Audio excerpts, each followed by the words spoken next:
Have you ever thought about what life would be like if the human population relocated to Mars? What changes would you have to worry about? NASA suggests that some of the most likely problems to be encountered while living on Mars include the spread of infectious disease, deterioration of mental health, pain, and respiratory ailments.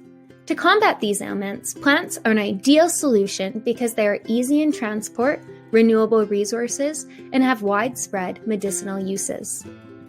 So, on the topic of plants, what plants would you choose to bring to Mars? When choosing plants, we need to consider a couple of things.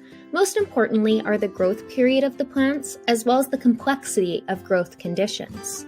We also wanted to choose plants that can be used holistically to treat a variety of ailments. Well, how do you grow plants on Mars? NASA invented a technology called the veggie growth chambers, in which we would utilize.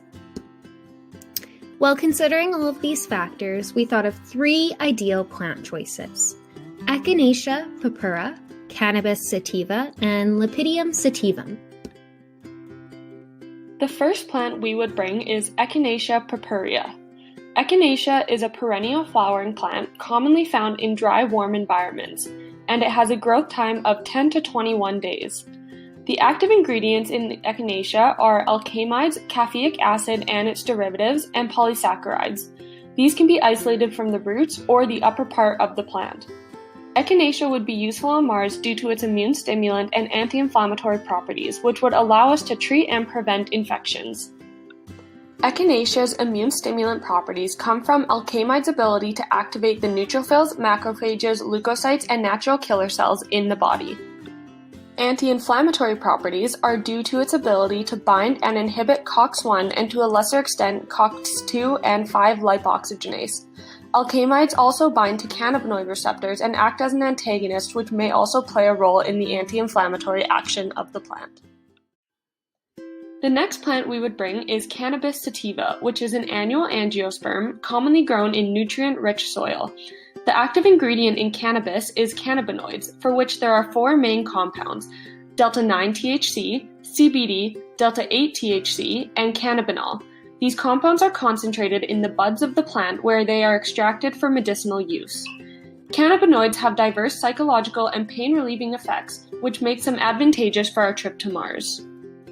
For psychological health benefits, the cannabinoid receptor system in the brain has specific binding affinity with delta-9 THC. THC acts on CB1 receptors, initiating physiological action of neurotransmitters. This causes induction of psychoactive effects, resulting in increased feelings of well-being, decreased stress, and beneficial anxiolytic effects. Cannabinoids also have anti-inflammatory properties as they are an agonist at CB2 receptors, which reduces systemic inflammation. As well, cannabinoids have been shown to initiate autophagy through the induction of AMP kinase, which may assist in pain relief. Our next plant is Lipidium Sativum, which is an annual leafy herbal plant that only takes around 7 days to grow. Its preferred conditions are shade and a moist environment.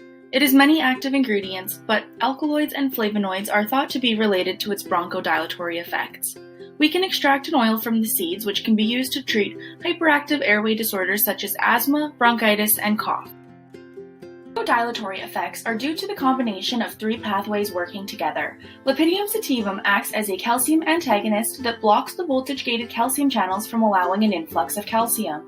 The phosphodiesterase inhibitor pathway acts by degrading cyclic AMP.